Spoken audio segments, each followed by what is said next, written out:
محمدا رسول الله. Assalamualaikum warahmatullahi wabarakatuh.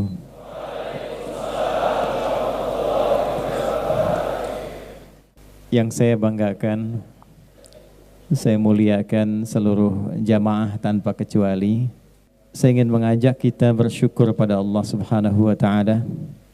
Alhamdulillah, kita yang terpilih oleh Allah Subhanahu wa taala untuk berada di masjid ini, yang boleh jadi tidak semua orang bisa mendapati kenikmatan ini. Saya berangkat tadi dari hotel, saya dengar sayup-sayup, alhamdulillah beragam kegiatan. Ada yang berdendang, bernyanyi, beraktivitas, berolahraga, malam-malam, mungkin ada yang jalan-jalan dan sebagainya. Kita yang dipilih oleh Allah Subhanahu wa taala untuk berada di tempat mulia ini, untuk kembali mengenal tentang diri kita, sehingga kita tahu mengapa kita diciptakan, mengapa kita berada di muka bumi ini, apa tujuan hidup kita sebetulnya, mau kemana kita setelah kehidupan ini berakhir di bumi, kemana kita berpindah, apa yang kita dapatkan. Sebelum kita tercipta, Allah sudah menjelaskan semua pertanyaan tadi, sehingga tidak satu manusia pun beraktivitas di bumi kecuali telah mengetahui tentang jati dirinya.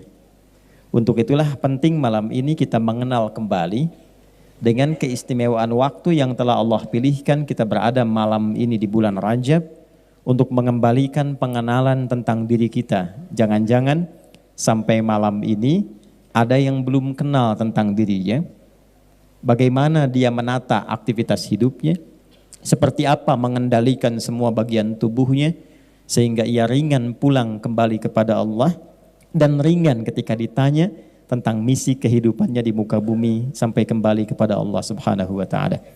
Itulah inti pertemuan kita untuk mengenal keutamaan bulan Rajab.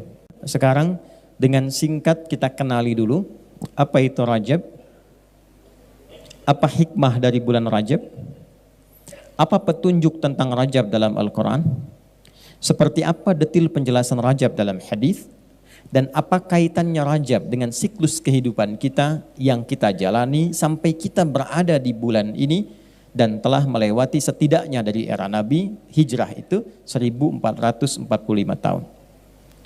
Kita awali dulu teman-teman sekalian tentang Rajab ini dengan mengambil satu hadis Nabi yang menyebutkan namanya terdapat dalam kitab Sunan Abu Daud. Saya detilkan supaya kita lebih mendapatkan banyak referensi. Abu Daud itu nama aslinya Sulaiman. Siapa nama aslinya? Sulaiman dari Sijistan, sehingga dikenal dengan nama Sulaiman As-Sijistani. Punya keunggulan, mudah sekali melunakkan dan menaklukkan hadis. Dalam tanda petik maksudnya kalau disebutkan tahu, oh ini riwayatnya si fulan sampai ke Nabi. Ini statusnya sahih, yang ini dhaif, lemah. Yang ini bermasalah, yang ini benar. Oh maknanya begini. Dulu ada nabi yang mudah sekali melunakkan besi. Dikenal dengan Nabi Daud alaihissalam. Maka dikenal kitabnya dengan Sunan Abu Daud. Nah, Sunan kan banyak tuh ya. Nah dalam terminologi hadis, dalam definisi hadis, kalau masuk ke kitab hadis, yang dimaksud sunan itu apa? Kenapa Al-Bukhari tidak disebut Sunan Al-Bukhari, tapi Sahih Al-Bukhari? Ini sunan. Kenapa Imam Ahmad tidak disebut Sunan Imam Ahmad, tapi Musnad Ahmad? Kenapa At-Tabrani itu Mu'jam At-Tabrani? Kenapa ini sunan? Apa bedanya dengan Sunan Kalijaga, Sunan Ampel, dan sunan-sunan yang lainnya? Secara singkat begini, kitab sunan itu adalah kitab hadis yang disusun berdasarkan urutan fiqih. Ya? Kitab hadis yang disusun berdasarkan urutan fiqih. Jadi dibuka dengan bab taharah, bab bersuci tentang air, nanti masuk ke salat dan seterusnya. Kalau kitab yang disebut sahih, sebetulnya kualifikasinya itu disebut jami' namanya. Jami' kayak Sahih Al-Bukhari itu singkatannya. Nama aslinya Al-Jami' As-Sahih Al-Musnad Al-Mukhtasar min umuri Rasulillah sallallahu alaihi wasallam wa sunanihi wa ayyamihi. Itu nama aslinya. Coba ulangi. Nah, ya. Nah, karena kepanjangan disingkat jadi Sahih Al-Bukhari. Jami itu artinya kitab hadis yang disusun berdasarkan tema-tema yang luas. Imam Al-Bukhari menyusun hadis dengan 97 tema. Tentang legalisasi Nabi, kitab Bad'ul Wahyi. Tentang iman, kenapa iman saya suka naik turun. Kalau sedang naik semangat ibadah, kalau turun sholat fardu pun terlambat. Gimana naikinnya dan dijaga supaya nggak turun-turun. Topiknya tentang kitabul iman. Topik iman, ada 57 hadis di dalamnya. Anda kuliah di sini, ada yang di ITB, di Unpad, di Unpar dan sebagainya, di UPI dan seterusnya. Gimana caranya supaya cepat paham ilmunya, cepat ingat, sulit lupa, mudah menangkap, gampang riset, dikeluarkan ayat-ayatnya, dikeluarkan detail hadisnya, disebut topiknya topik ilmu, kitabul ilmi, turunkan. Itulah jami', disingkat karena itu tersambung ke Nabi dan divalidasi sahih, maka sering disingkat dengan kitab sahih. Sahih Al-Bukhari, Sahih Muslim. Kitab Musnad, kitab yang disusun berdasarkan urutan periwayatnya. Misal, ini sahabat Nabi sekaligus istri Nabi sallallahu alaihi wasallam, Sayyidah Aisyah radhiyallahu taala anha. Berapa hadis yang diriwayatkan oleh beliau? Ya, istri Anda, anak Anda perempuan pengen ikut kepintarannya Sayyidah Aisyah. Pengen seperti Sayyidah Aisyah, pintarnya, cerdasnya. Selain ahli Quran, ahli hadis, ahli fikih, ternyata beliau juga ahli di bidang kedokteran. Tidak banyak orang tahu itu. Sampai ulama berkomentar dan semua hampir sepakat, jika dikumpulkan semua perempuan pintar di muka bumi, tidak akan bisa menandingi kepintaran Sayyidah Aisyah radhiyallahu taala anha. Itulah hikmahnya kenapa Allah memilihkan Sayyidah Aisyah sejak belia untuk dinikahkan dengan Nabi sallallahu alaihi wasallam. Bukan karena kebutuhan seksual, tapi untuk mewarisi keilmuan Nabi sallallahu alaihi wasallam sehingga para perempuan setidaknya tidak ragu untuk bertanya tentang masalahnya. Sayyidah Aisyah meriwayatkan hadis dari Nabi 2210 hadis. Ibnu Abbas berapa? Ibnu Umar berapa? Abu Hurairah berapa?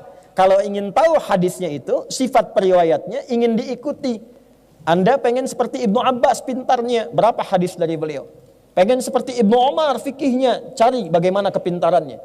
Pengen seperti satu sahabat, sanad ilmu bahasanya, menguasai bahasa asing dalam 3 hari. Cek hadisnya. Maka nama kitab hadisnya Kitabul Musnad. Di antara kitab Musnad yang populer, Musnadnya Imam Ahmad bin Hanbal rahimahullahu ta'ala, yang hafal hadis kurang lebih 1 juta hadis. Kemudian kalau ingin mencari hadis, sekarang enak. Ada Maktabah Syamilah, ada Google, tinggal klik muncul. Dulu manual. Innamal a'malu binniyat. Nyari innamal a'malu di mana ditemukannya? Dicari huruf hamzah, susun dari awal sampai akhir. Itu Kitabul Mu'jam namanya.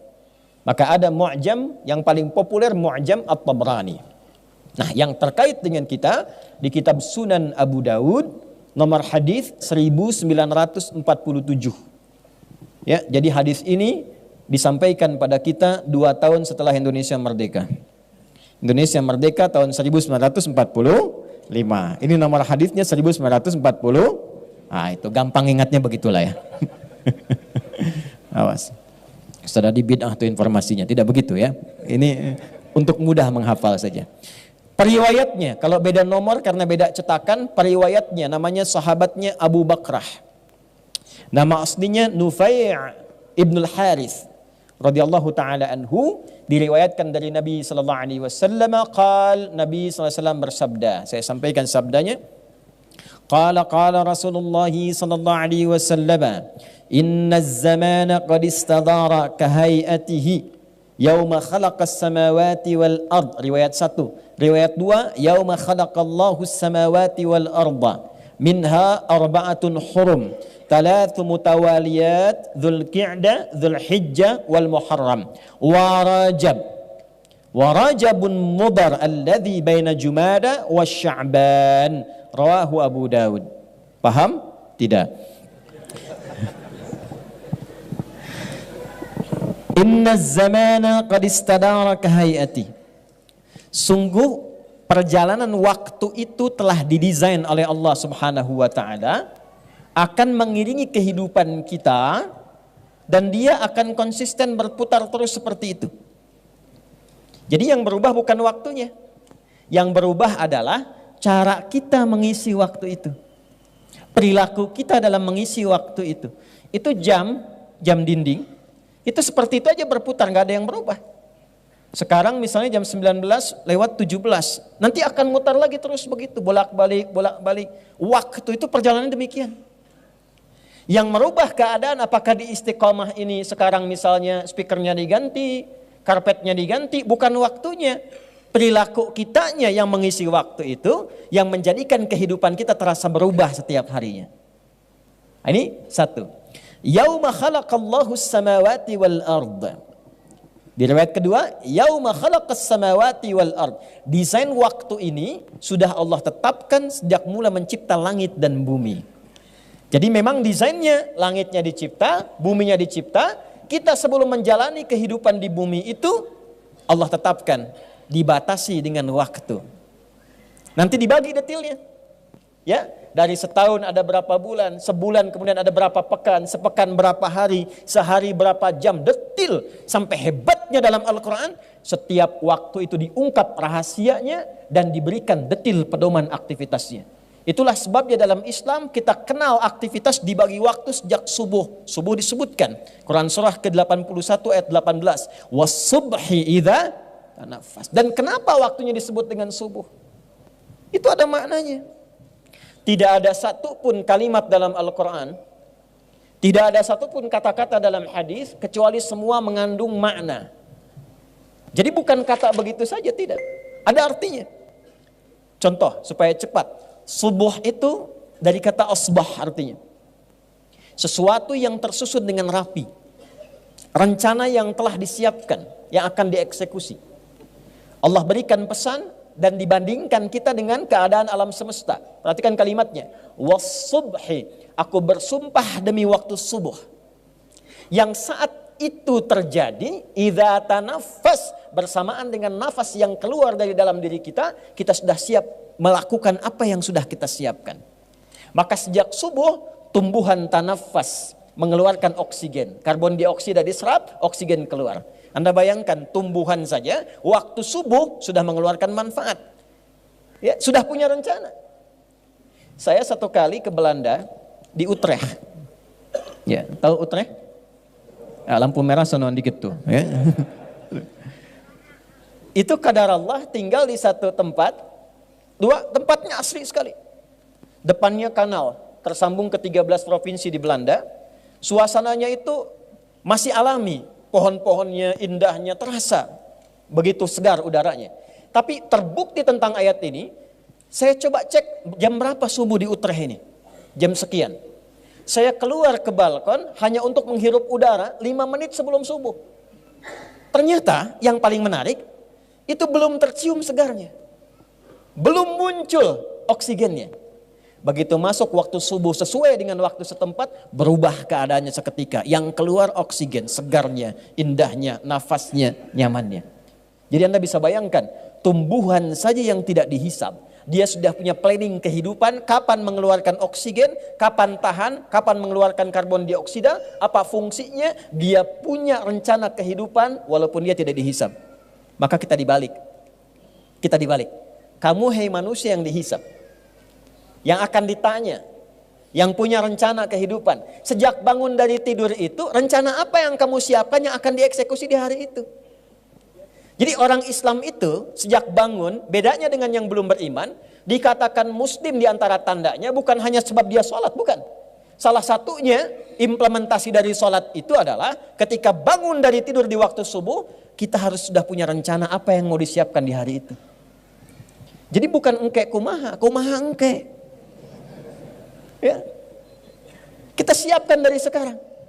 Jadi begitu mau bangun, sudah siap rencananya. Fa idza faraghta fansab wa ila rabbika. Jam 7 besok mau di mana? Jam 8 ada di mana? Jam 12 kerjakan apa? Itulah sebabnya ketika kita bangun, pancarannya disebut fajar. Dipanggil kita lewat sholat. Quran surah 17. Di ayat ke-78, aqimis salata liduluki syamsi ila ghasaqil laili wa qur'anal fajr. Inna qur'anal fajri kana mashhuda. Bangun kita, dengar panggilan Allahu Akbar, Allahu Akbar, terkoneksi dengan hati kita. Nah, pancaran hati kita yang menyambut itu disebut fajar namanya. Di Quran itu ada fujur, ada infajar, ada fajar, itu beda. Ngajinya kita lengkapi dulu. Kalau fujur itu pancaran negatif yang tak nampak secara kasat mata tapi mengeluarkan sebuah perintah. Contoh, nafsu itu pancarannya disebut fujur namanya. Quran surah 91 ayat 7 sampai 10, wa nafsin wa ma sawwaha fa alhamaha fujuraha wa taq. Nah, di sini ada jiwa kebaikan namanya takwa, lawannya ada fujur. Fujur itulah yang memberikan perintah kepada nafsu untuk memberikan sifat-sifat keburukan. Maka keluar perbuatan su, nafas ketemu su disebut nafsu. Dari mana rumusnya? Di Quran surah ke-12 ayat 53. Wa ma ubarni'u nafsi innan nafsa la'ammaratum bis-su. Ya. Nafas memerintahkan kepada su. Siapa yang perintahkan? Fujur. Infajar itu pancaran yang sifatnya materialistik. Antum ngebor air, kepancar dari bawah ke atas, airnya keluar, mancar ke atas. Itu pancarannya disebut infajar namanya. Nabi Musa alaihi salam diminta oleh sukunya, 12 suku. Ya. Dan rekor di dunia suku paling banyak di Sunda. Ya, sukunya banyak itu.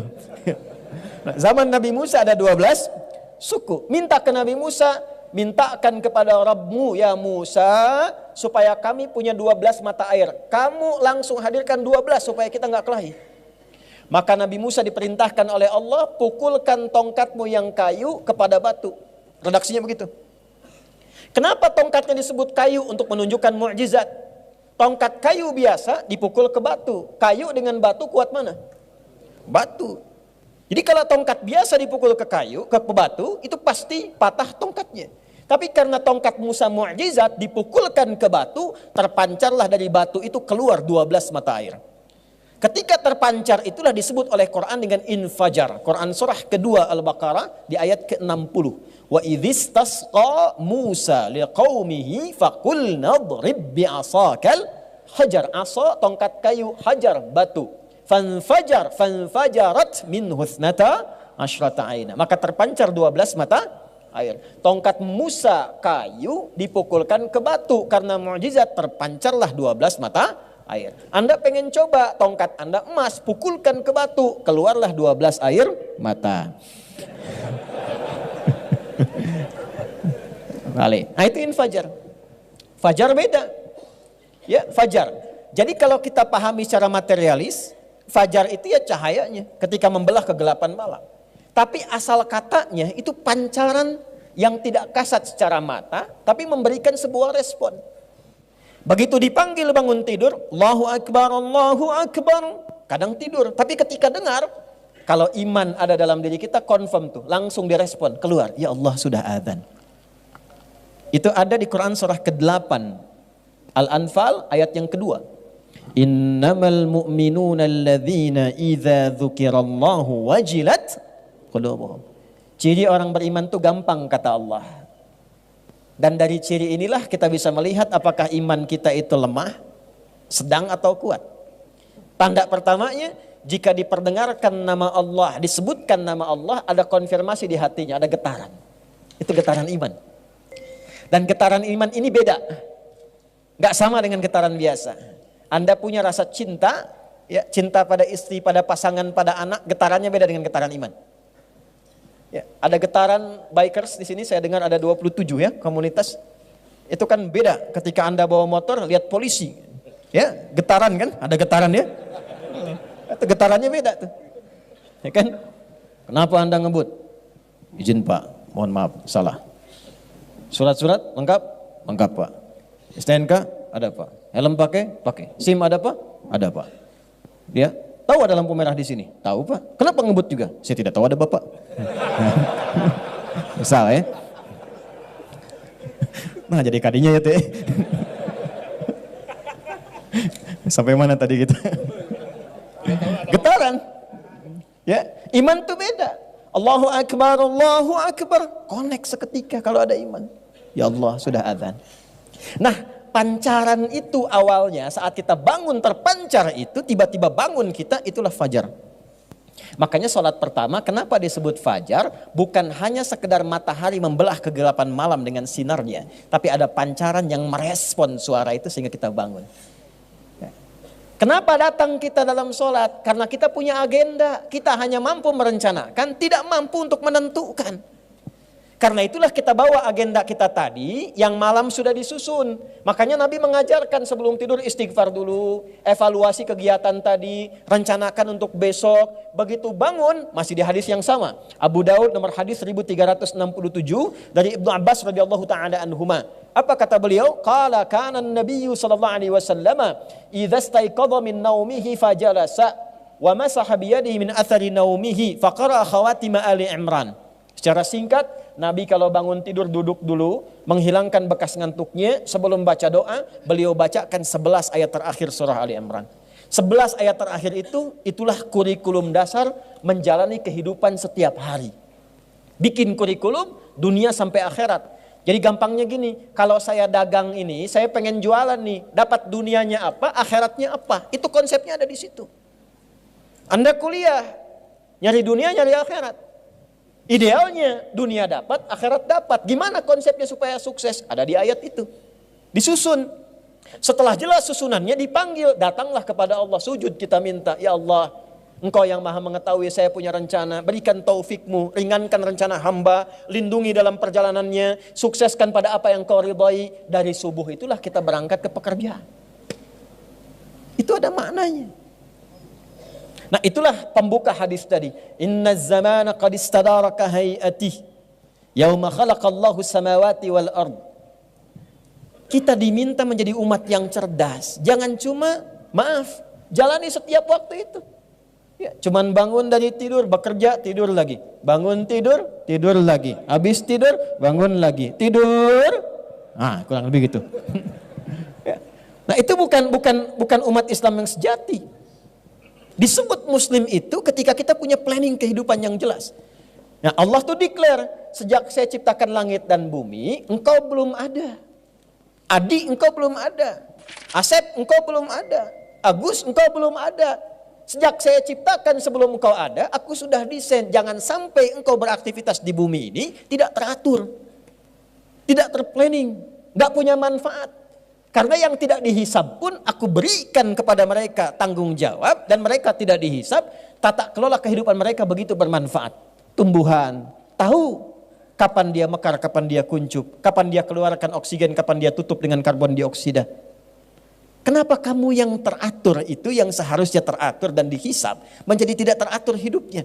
Waktu itu sudah aku atur dengan begitu teraturnya. Kenapa engkau yang dihisab tidak bisa mengatur waktu dengan sebaik-baiknya? Maka kita punya subuh. Was-subhi idza tanaffas. Kita punya zuhur sampai dengan asar. Wal asr innal insana lafi khusr. Kita punya maghrib. Walillahil masyriq wal maghrib. Kita punya isya sampai dengan selesai. Sehari itu dibagi ke 5 bagian. Dan disitulah rahasianya kenapa kita sholat di setiap pergantian waktu itu. Itu ada maknanya. Siang itu kan bahasa Arabnya nahar. Kenapa kok sholatnya zuhur? Sore itu bahasa Arabnya masa. Kenapa sholatnya asar? Malam itu bahasa Arabnya lail. Lail itu malam. Lail malam. Lailah ada yang istimewa di malam itu. Jamaknya layali, lela, lili, lala. Itu asalnya malam. Ibu leli, ibu malam-malam. Ya. Tapi sholatnya kenapa isya? Kenapa bukan sholat laila misalnya? Kenapa sholatnya isya? Ya, itu poinnya. Semua ada maknanya. Dari semua waktu yang diatur itu kata Allah, aku tetapkan melalui lisan Rasulullah, nanti saya sebutkan ayatnya. Kata Nabi, dan dalam perjalanan masa itu garis besarnya setahun dibagi 12 bulan. As-sanatu isna asyra ya syahra. Dalam setahun itu ada 12 bulan. Minha dari 12 bulan itu arba'atun hurum. Ada 4 yang istimewa. Saya percepat. Thalathun mutawaliyat, 3 bulan beriringan. Dzulqa'dah bulan 11, Dzulhijjah bulan 12, Al-Muharram bulan pertama. Nah, ketemu di sini. Wa Rajabun Mudhar alladzi baina Jumada wa Sya'ban. Dan bulan Rajab yang istimewa letaknya terletak antara bulan Jumada yang ke-6 dan bulan Sya'ban yang ke-8. Kenapa disebut dengan Rajab? Ada apa di balik Rajab? Apa istimewanya Rajab? Itu yang akan kita bahas setelah menunaikan sholat Isya berjamaah insyaallah. Sudah tiba waktu Isya ya? Baik ya. Silahkan disusun saf. Saya tadi sudah jamaah, insyaallah nanti akan dipimpin oleh imam. Setelah Isya kita akan lanjutkan insyaallah. Assalamualaikum warahmatullahi wabarakatuh. Bersyukur pada Allah kita telah menunaikan sholat Isya berjamaah beserta amalan-amalan sunnah yang menyertainya. Semoga sholat kita diterima oleh Allah Subhanahu wa ta'ala. Sholat itu dari kata silah, akarnya sesuatu yang terhubung erat dan kuat. Pernah dengar silaturahmi? Hubungan kasih yang tersambung erat, sulit terpisahkan. Biasanya kalau ada orang kumpul-kumpul, suka disebut silaturahmi. Sebetulnya silaturahmi itu bukan saat kumpulnya. Kalau ngaji ilmu hikmah, silaturahmi itu muncul saat pisahnya. Teman-teman kumpul, nyapa, wajar karena orangnya ada. Tapi kalau terpisah masih ingat dan mendoakan, masih mengingatkan, menjaga. Nah itulah silah. Dia terhubung sekalipun berbeda ruang dan waktu. Ibadah yang melatih kita selalu terhubung dengan Allah. Supaya dalam setiap keadaan kita diingat Allah. Itu ibadahnya disebut dengan sholat. Ya itu yang dimaksud Quran. Surah kedua Al-Baqarah ayat 152. Fadhkuruni adzkurukum. Berzikirlah kepadaku, ingatlah kepadaku, maka aku akan mengingatmu. Nah, sholat itu di Quran disebut dengan zikir. Quran surah 20 Taha ayat yang ke-14. Innani anallahu la ilaha illa ana fa'budni wa aqimis salata li dzikri. Tunaikan sholat dengan benar untuk mengingatku. Jadi saat sholat kita sedang mengingat Allah, zikir. Makanya kita buang semua urusan dunia ke belakang. Kita katakan Allah yang agung. Allahu Akbar, dunia buang.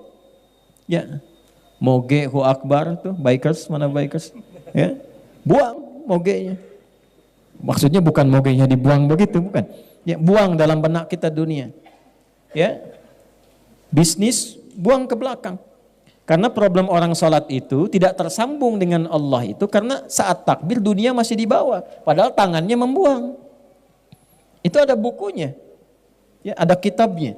Jadi bukan sembarangan mengangkat, bergerak, berbicara dalam sholat itu ada maknanya semua. Setiap hurufnya ada artinya.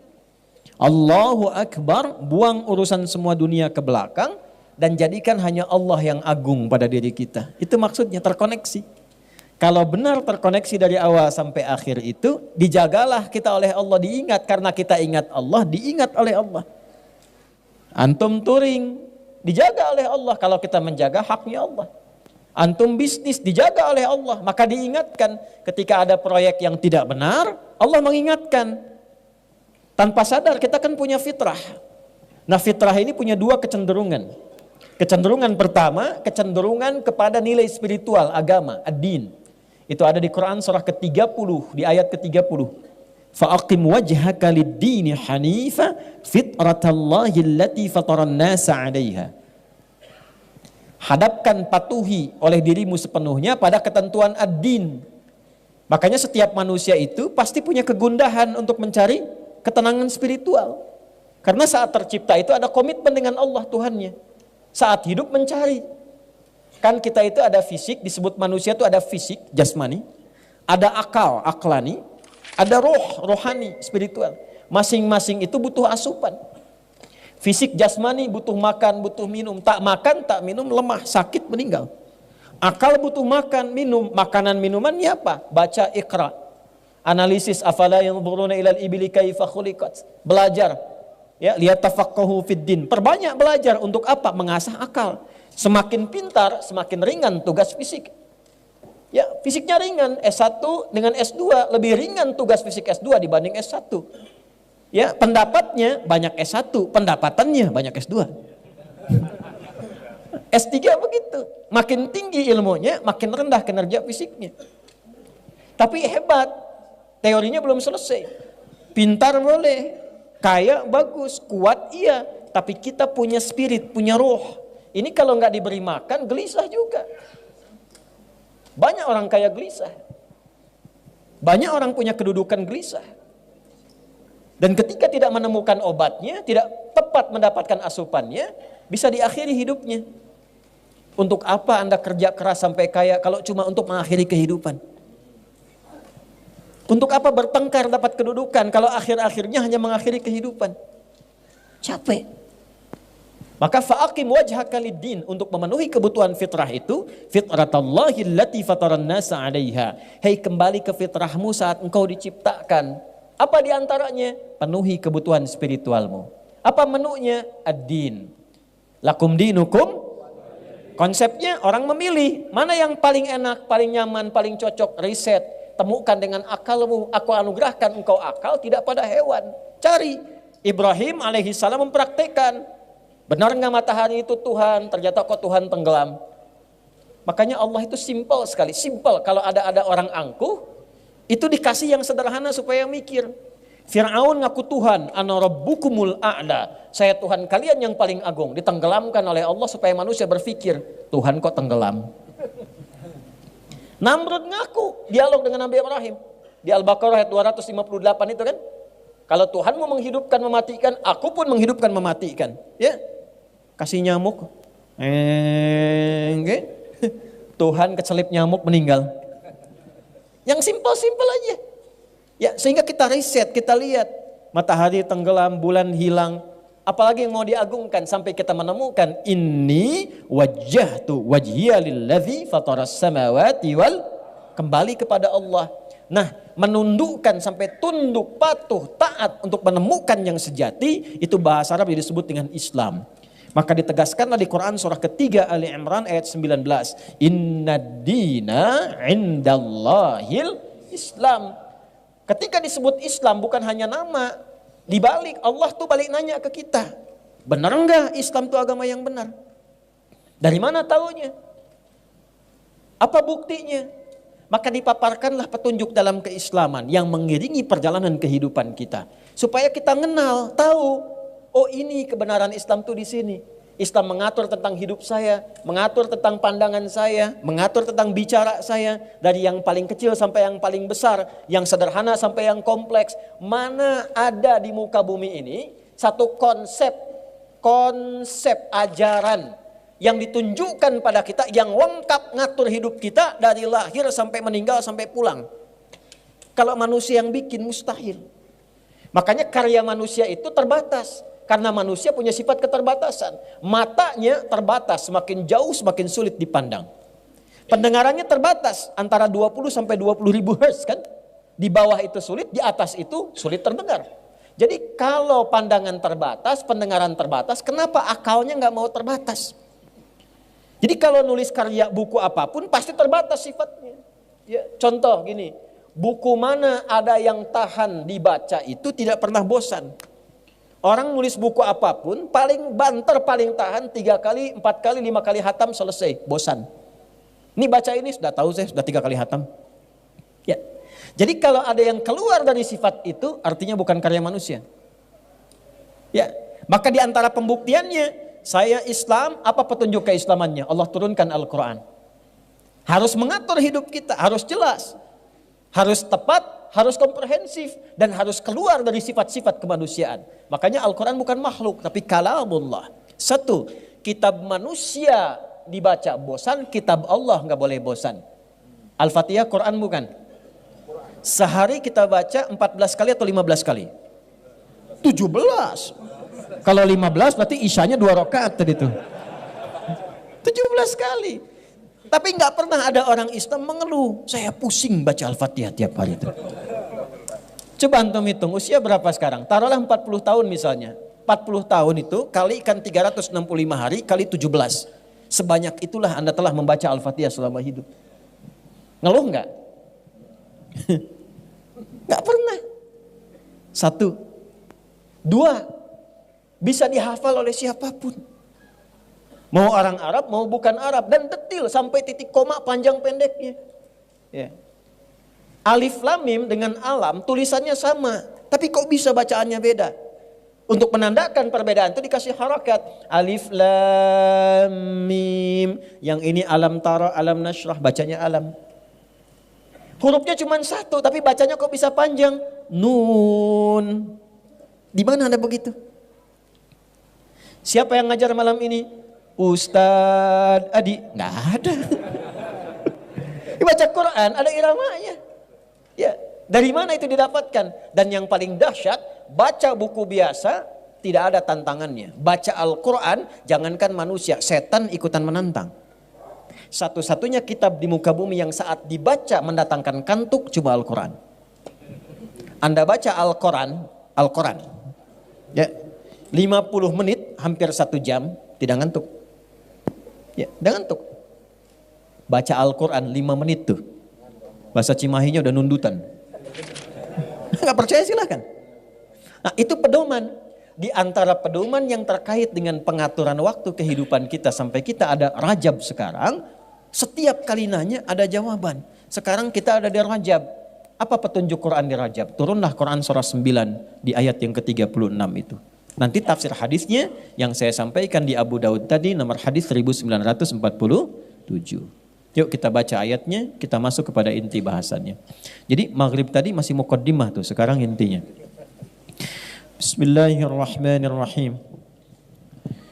Inna iddatash syuhuri 'indallahi 12 syahran fi kitabillah.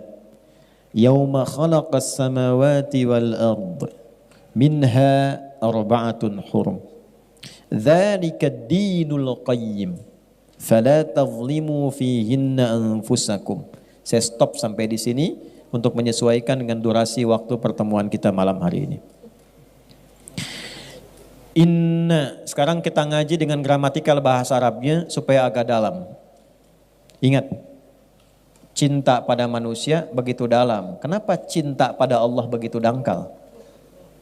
Jadi cintai Allah dengan seutuhnya, maka Allah akan dalam memperhatikan kita dengan sedalam-dalamnya. Itu poinnya. Saya bikin status. Inna harfu nasbin wa tawkidin tansibul isma wa tarfa'ul khabara mabniyun 'alal fathi la mahalla lahu minal i'rab. Inna harfu nasbin wa tawkid, huruf penguat yang menancap pada kolbu yang paling dalam.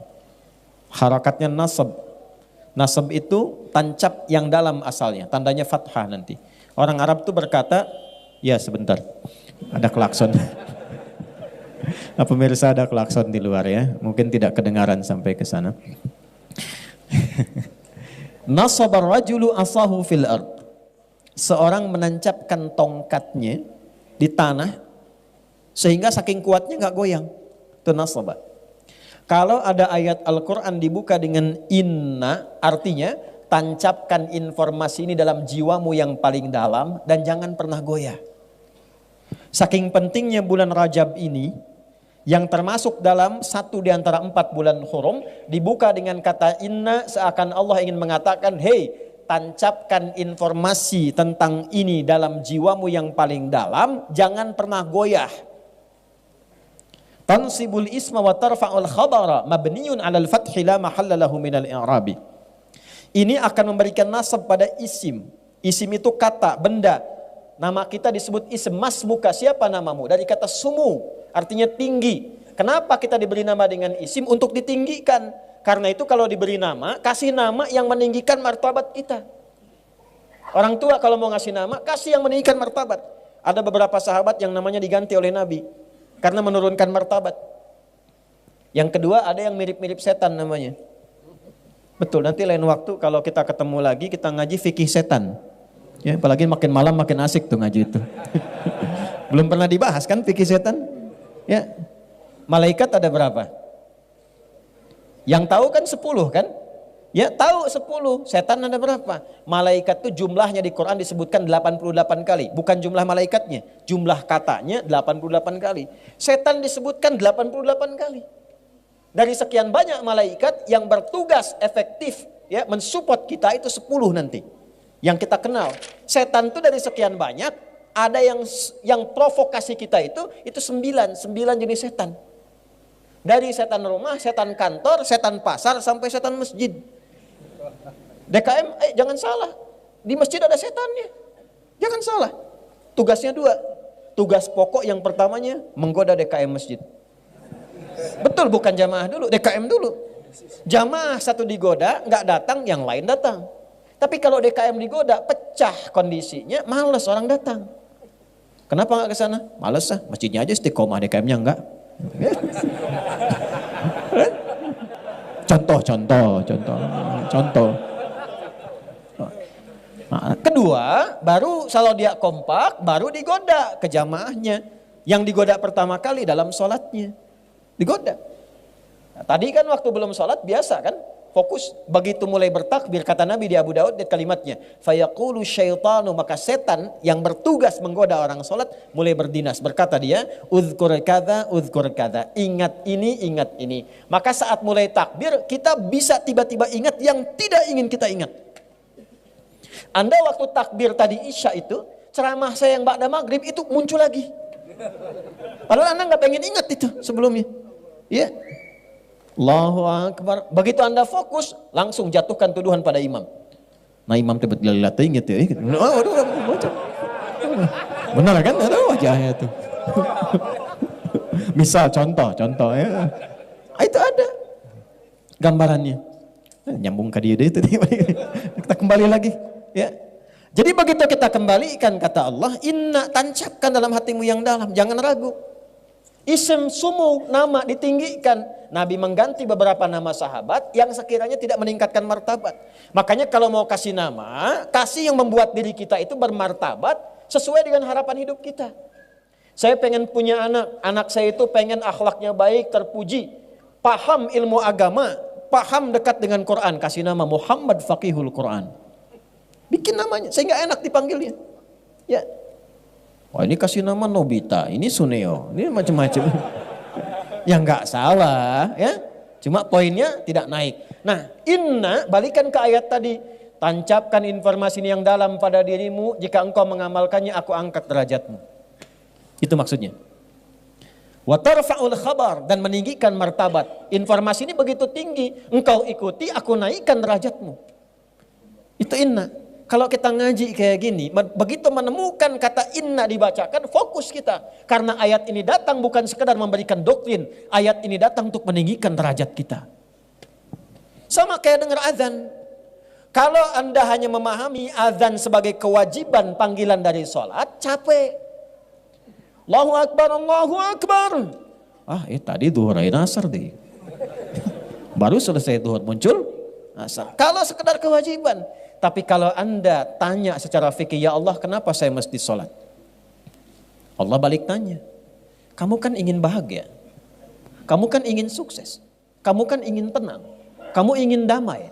Semua kata itu dalam bahasa Arab, kalau kita kumpulkan, semuanya itu didapatkan lewat sholat. Bukankah saat sholat engkau merasakan kedamaian? Bukankah aku yang punya kesuksesan? Bukankah aku yang punya kebahagiaan? Bukankah aku yang punya segalanya?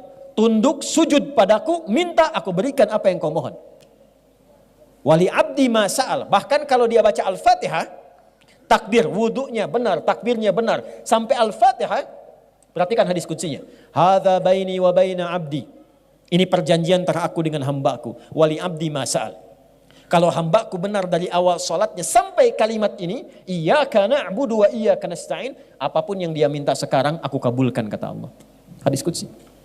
Makanya tidak ada satupun sahabat yang sholat di era Nabi kecuali hidupnya tercapai semua cita-citanya. Semua, yang bisnis makin kaya, yang pintar makin pintar dari segi ilmu, yang punya kedudukan makin tinggi, semua tercapai. Semua. Nah, semua kata itu kalau disatukan dalam bahasa Arab disebut falah namanya. Falah. Jadi kalau sukses saja, tapi belum tentu bahagia, itu fauz namanya. Fauz. Ya, fauzi, fauzan, faizah, faizin, faiz. Ada yang namanya faiz. Artinya orang yang diharapkan sukses dalam hidupnya. Walaupun belum tentu bahagia. Ya. Kalau dia itu diharapkan bahagia selama hidupnya, belum tentu sukses. Tapi bisa itu. Ya, tapi diharapkan bahagia, itu fariha. Orangnya farah. Sifatnya Farhan, Muhammad Farhan, Farah Queen dan sebagainya, Farah. Nah, aku naon nih?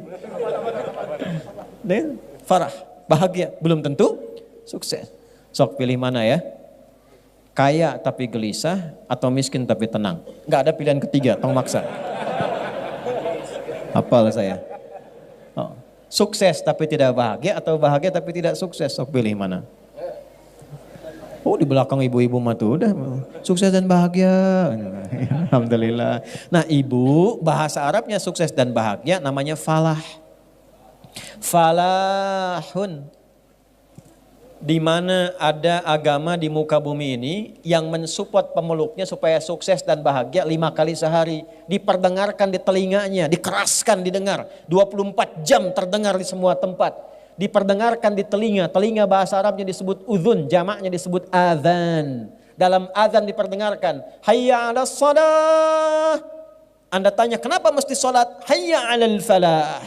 Karena salat mengantarkan engkau pada pemilik kesuksesan. Salat mengantarkan engkau pada kebahagiaan. Salat membuat engkau tenang. Salat mendekatkan engkau pada rizki. Jadi kalau kita tahu panggilan azan, panggilan salat itu untuk mengantarkan kita pada semua kenikmatan yang kita harapkan, tidak ada perasaan malas. Allahu Akbar, Allahu Akbar. Ya Allah, panggilan kesuksesan. Lebaik ya Allah, datang saya. Allahu Akbar, Allahu Akbar. Panggilan ketenangan, saya sedang gelisah. Datang saya ya Allah. Allahu Akbar, Allahu Akbar. Tatoan keras tasting Itu keras banget suaranya, tolong kecilkan sedikit. Nah, belum paham. Kalau belum paham, dipahamkan. Belum tahu, diberitahu. Jangan dimarahi. Allahu Akbar, Allahu Akbar. Misi Pak, mohon bisa dikecilkan suaranya. Kumaing gue. Kumain teh. Enggak. Jadi ada sesuatu yang mesti kita pertemukan di situ. Balik ke hadis tadi. Kan baru inna, masih panjang ini. Kita sampai jam berapa? 12 ya. Nah kan udah sampai jam 12. Saya jam 9 selesai. Ya.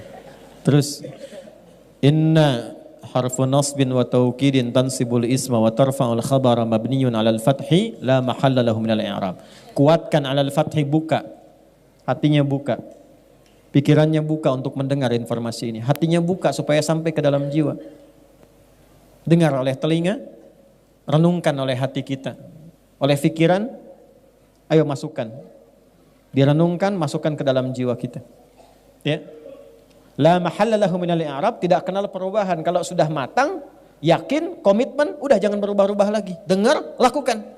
Jangan dengarkan lagi pengaruh yang lain-lain. Kalau Allah sudah menyampaikan firman-Nya, dengarkan, renungkan, tancapkan ke hati, yakini dengan kebenaran iman kita, sudah nggak usah dengar yang lain-lain lagi. Jangan ragu lagi, karena iman itu yakin tanpa ragu. Kebanyakan sekarang yang terjadi, yakin ada ragunya. Orang dulu yakin tanpa ragu, begitu dengar, mereka katakan, sami'na wa ata'na, ghufranaka rabbana wa ilaikal masir. Al-Baqarah 285. Sami'na, kami dengar, wa ata'na, kami taati, karena kami yakin. Orang sekarang sami'na wa nanyaina. Kami dengar, kami konfirmasi, tanya lagi. Kenapa subuh mesti 2 rakaat? Kenapa isya mesti 4? Akhirnya lambat mendapatkan capaiannya, banyak nanya. Kalau jelas, langsung lakukan. Apa informasi di ayat itu? Inna iddatasy syuhuri 'indallahi 12 syahran fi kitabillah. Aku tegaskan pada dirimu, tancapkan info ini ke dalam yang paling dalam pada lubuk hatimu, jangan pernah ragu. Buka pandanganmu, resapkan pada jiwamu, jangan terjadi perubahan setelah aku sampaikan firmanku kepadamu. Kala engkau beraktivitas, atur waktumu. Jangan sampai hidupmu tidak teratur. Aku tetapkan setahun sejak mencipta langit dan bumi, ada 12 bulan. Jadi Islam itu punya visi panjang, minimal kita atur agenda setahun ke depan mau ngapain. Jangan cuma tertulis di kalender angka, tapi kegiatannya nggak jelas.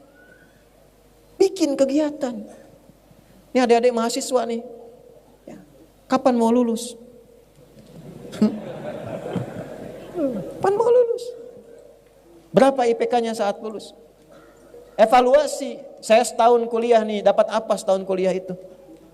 Saya sebelum berangkat ke kampus itu, saya sudah tanya. Saya cita-cita pengen jadi A, saya turunkan. Saya pengen jadi ahli tafsir, pengen dekat dengan Quran, pengen ini itu turunkan. Ilmu apa yang saya dapatkan? Kampus mana yang mendukung cita-cita saya ini? Di mana tempatnya? Ada apa di situ? Saya sebelum berangkat ke Tripoli, tanya kampusnya apa? Kuliah dakwah. Berapa jarak masjid ke asramanya? Saya hitung. Berapa jarak asrama ke perpustakaan? Ke kelas berapa? Di perpustakaan ada berapa ruangan? Kitab apa di ruangan 1 sampai seterusnya? Apa setahun yang bisa saya dapatkan di situ? Sebelum berangkat saya tanya teman-teman di sana, buku apa saja selama setahun diajarkan pertama masuk ke sana? Kita punya peta. Quran surah ke-59 tuh.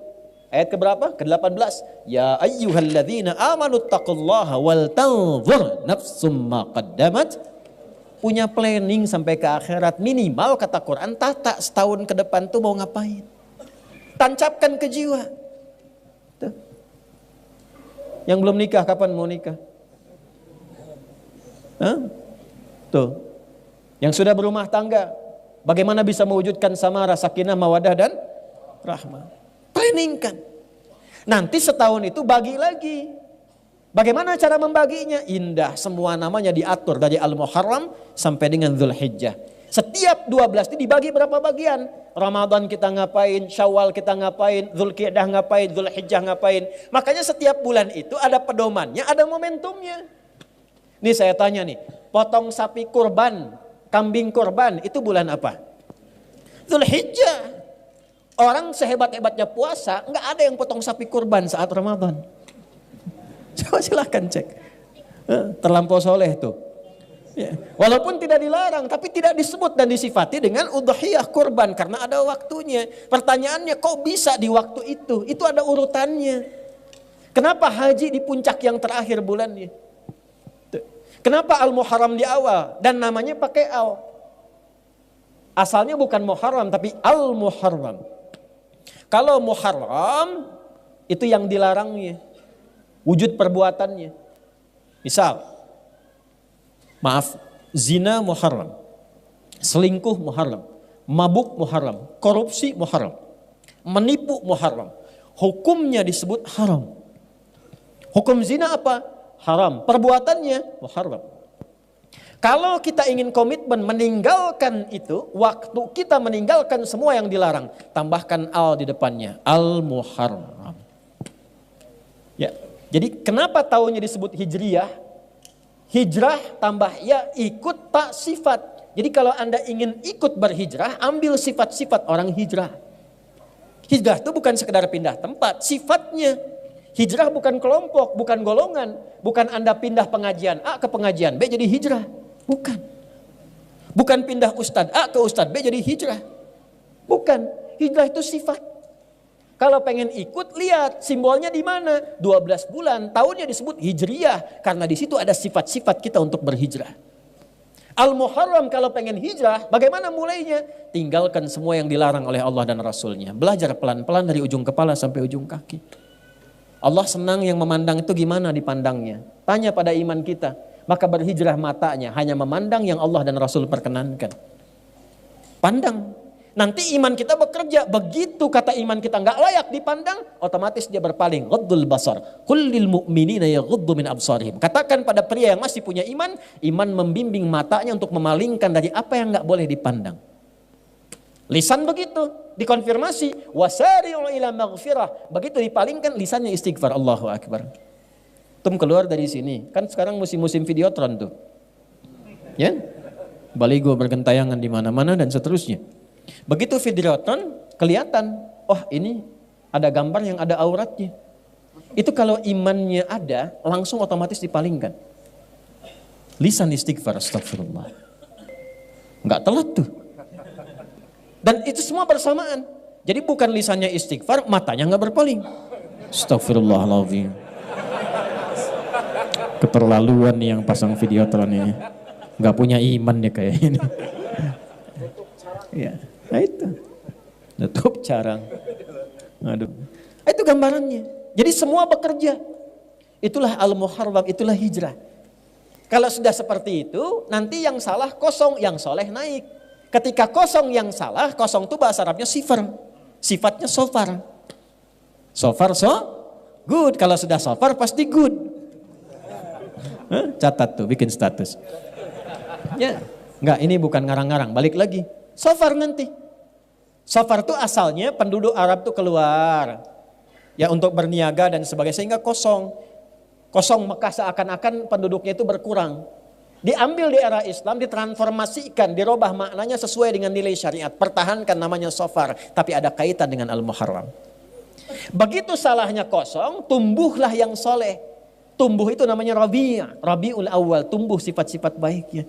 Kalau mau hijrah, tinggalkan yang dilarang. Ya, itulah konfirmasi Sahih Al-Bukhari. Dalilnya di mana? Di Al-Bukhari, Kitabul Iman. Ya, orang hijrah itu kata Nabi, meninggalkan segala yang dilarang. Meninggalkan semua yang dilarang, berpindah kepada semua yang diperintahkan. Begitu pindah, hilang semua yang buruk-buruk itu, yang salah jadi kosong, yang soleh muncul. Ya, maaf. Itu Rabiul Awal. Tapi kadang-kadang kan susah konsisten, istiqamah. Nggak mudah.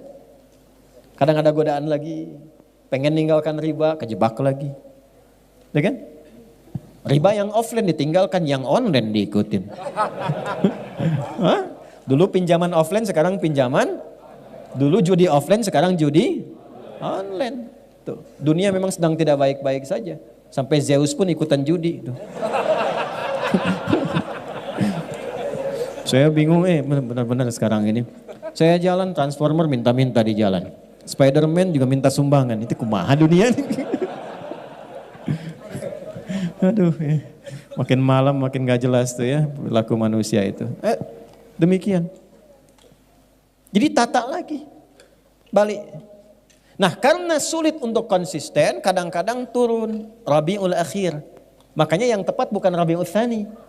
Rabiul Awal, Rabiul Akhir. Kalau Tsani nanti ada Salis, ada Rabi dan sebagainya. Secara bahasa. Kadang-kadang menata amalan itu yang saleh tidak mudah. Kadang-kadang ada yang berakhir, salah lagi. Ya, makanya untuk konsisten itu istiqamah kan 9 langkahnya. Ya, konsis 1, konsis 2, konsis 3, konsis 4 sampai konsis. Nah, baru ini. Ya. Iya. Paham ya? Itu urutan.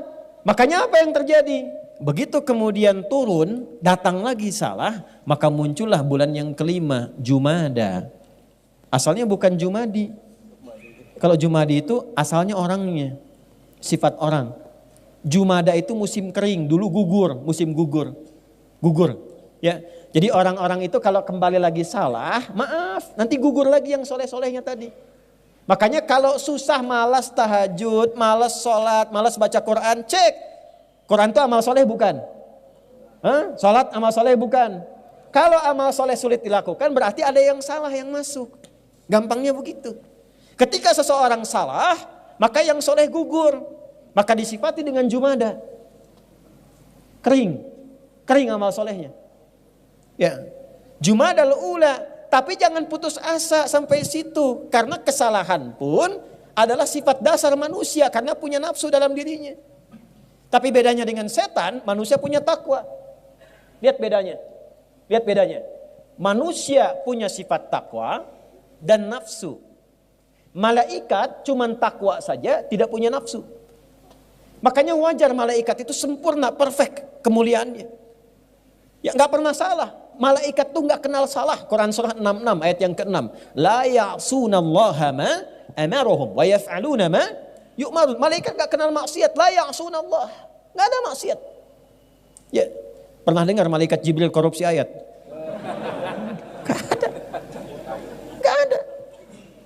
Ya, wa yaf'aluna ma yu'marun, dan bekerja sesuai tupoksi. Malaikat itu kawan, teman-teman, itu ada yang kerjanya cuma tasbih, subhanallah, subhanallah. Enggak pernah terucap alhamdulillah, tasbih aja. Ada yang tahmid aja, alhamdulillah, alhamdulillah. Terus itu terus dari kita belum ada sampai pulang kepada Allah, itu aja. Wa nahnu nusabbihu bihamdika wa nuqad bisulak. Al-Baqarah 30. Ada yang kerjanya sujud aja, enggak bangun-bangun. Insya Allah kalau Allah berkehendak kita masuk surga, ya nanti diperlihatkan tuh malaikat sujud, nggak bangun-bangun. Antum datang mau tanya, nggak capek tuh, ini tetap aja begitu, sujud aja. Ya. Begitu aja malaikat. Jadi kalau malaikat hebat, nggak usah dipuji, memang bakatnya begitu. Dan nggak ada tukaran kerja. Jibril itu sengambek-ngambeknya, sejengkel-jengkelnya misalnya sama Firaun, tetap yang nyabut nyawanya Israel. Tetap nggak ada tukeran kerja. Ya. Bril ka dia kunaon? Eta teh ngarakeun bosan Firaun maneh we nyebut lain. Liar orang Firaun cenah dikirim dua nabi teh Islam nih. Aya Musa hese keneh, aya Harun hese keneh. Daihat ya. Daihat kan hese paeh. Ya kan? Daihat 1, Daihat 2 can paeh keneh. Daihat 3 teu paeh-paeh. Ya, Daihat 4 ira paehna.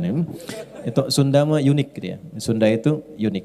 Jadi memang di kita itu ada beberapa suku bahasa yang menarik ketika diucapkan dengan daerahnya. Ya. Dan di antara Sunda yang paling unik soreang tuh. Ya. Oh, soreang mah kalau ke Jakarta itu Sundanya luar biasa. Wah. Kamu sih enak begitu. Oh, palebah orang begini. Oh, palebah orang. Ternyata soreang tuh. Kamu enak begitu, palebah orang begini kan, palebah orang tuh. Maaf ya yang bukan Sunda itu ada apa? Kadang-kadang keunikan tersendiri. Yuk balik lagi. Balik. Jadi kalau orang sudah berada di level salah pun, jangan menyimpulkan bahwa tervonis dengan kesalahan. Awas, hati-hati. Dan kalaupun di level soleh, jangan menyimpulkan abadi akan soleh. Karena yang punya sifat baik itu tetap malaikat, gak pernah salah. Sepanjang kita manusia pasti salah. Pasti ada salahnya. Bedanya apa? Malaikat itu takwa saja, kita takwa dan nafsu. Jadi pasti ada potensi salah. Ini kalau sifatnya dibawa ke hubungan suami istri di rumah tangga dan diposisikan dengan benar, itu insya Allah jalannya itu akan baik. Ketenangan, sakinah itu cepat diraihnya. Makanya bahasa Quran di Quran surah keempat ayat 19, kalau pasanganmu berbuat salah, jangan marah dulu. Ya, karena aku titipkan engkau dengan pasanganmu, memang kekuranganmu itu akan dilengkapi oleh pasanganmu. Engkau punya kekurangan. Tidak ada yang sempurna. Itu poinnya. Jadi kalau kita, saya, Anda berbuat salah, jangan disimpulkan bahwa kesalahan itu abadi, itulah sifat setan. Makanya setan ketika diberikan jalan taubat, dia tidak mengambil. Setan itu ketika salah, diberikan jalan taubat. Ini dahsyatnya setan ini begini ya. Saya tunjukkan gambaran ini. Waktu pertama Adam dicipta, unggul kan? Al-Baqarah ayat 34, diperintahkan semua makhluk, malaikat dan jin sujud, malaikat sujud, ini iblis tidak. Ya, iblis itu dari kalangan jin. Quran surah ke-18 ayat 50. Kana minal jinni fa fasaqa an amri rabbi. Singkatnya, diberi konfirmasi oleh Allah untuk tobat. Al-A'raf ayat 12. Ma mana'aka alla tasjuda idz amartuk. Hei iblis, kenapa engkau tidak mau sujud ketika aku perintahkan? Bukan sujudnya, tapi ini perintah aku. Awas, hati-hati memahami ayat. Jangan sampai pertanyaannya begini, emang Allah nggak tahu iblis itu kenapa nggak mau sujud? Bukan. Allah maha tahu dengan keadaannya, tapi ingin mengkonfirmasi dengan lisannya langsung sehingga terdengar oleh semua makhluk yang lain. Dan tidak punya kesempatan ngeles dia. Jelas? Kadang-kadang hakim penyidik kan tahu perbuatannya. Cuman ditanya supaya konfirmasi di lisannya. Maka dia membantah, ana khairum minhu, saya lebih hebat dibandingkan dengan Adam. Khalaqtani min narin wa khalaqtahu min tin. Kau ciptakan aku dari api, kau ciptakan dia dari tanah. Tidak level, yang api harus sujud kepada yang tanah. Diusir dari kenyamanan. Perhatikan baik-baik. Diberi kesempatan tobat, tidak didapatkan. Adam, bapak moyang kita, manusia, nabi. Kita anaknya, keturunannya, Bani Adam, 7 kali disebutkan dalam Al-Quran. 7 ini menggambarkan 7 hari kehidupan kita selama sepekan. Disebut Bani Adam. Makanya kalau kita ingin mengatur kegiatan sebagai manusia selama 7 hari, keluarkan kata-kata Bani Adam dalam Al-Quran. Petakan. Lalu dibuat landscape kehidupan. Adam pernah salah. Ya, kita bertanya, kenapa Adam kan nabi? Kok bisa diizinkan salah? Untuk diajarkan kalimat taubat kepada anak cucunya yang bukan nabi dan rasul. Mudah bagi Allah mengatakan, Dam jangan dimakan ya. Aku kan ingatkan kemarin tuh godaan setan aja. Tapi kenapa diizinkan lewat istrinya, kemudian termakan itu oleh keduanya, untuk menunjukkan risalah taubat bagi anak cucunya yang bukan nabi dan rasul, yang tidak terjamin dengan sifat maksum. Itulah sebabnya Al-Baqarah ayat 37, fatalaqqa Adamu mir rabbihi kalimatin fataba alaih. Maka Allah turunkan kalimat supaya diajarkan oleh Adam ke anak cucunya, kalau kamu salah baliknya begini. Jangan simpulkan selamanya kamu salah sehingga kamu mengakhiri kehidupan dalam kesalahan. Rasanya saya banyak dosa, nggak akan mungkin termaafkan, nggak akan mungkin dihapuskan. Rasanya sulit bagi Allah mengampuni dosa saya. Ingat, itu provokasi iblis yang pertama pada manusia yang berbuat salah.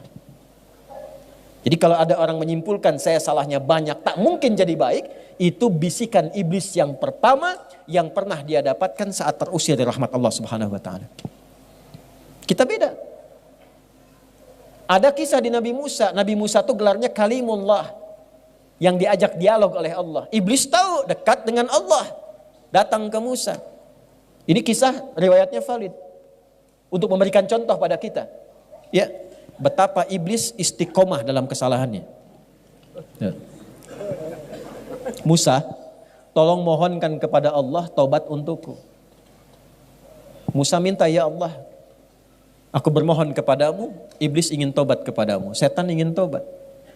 Kata Allah, sampaikan kepadanya, mudah bagi Allah untuk menyampaikan. Tapi ingin mengajarkan kepada kita, kadang-kadang kalau orang banyak salahnya itu pengen cari wasilah untuk minta maaf.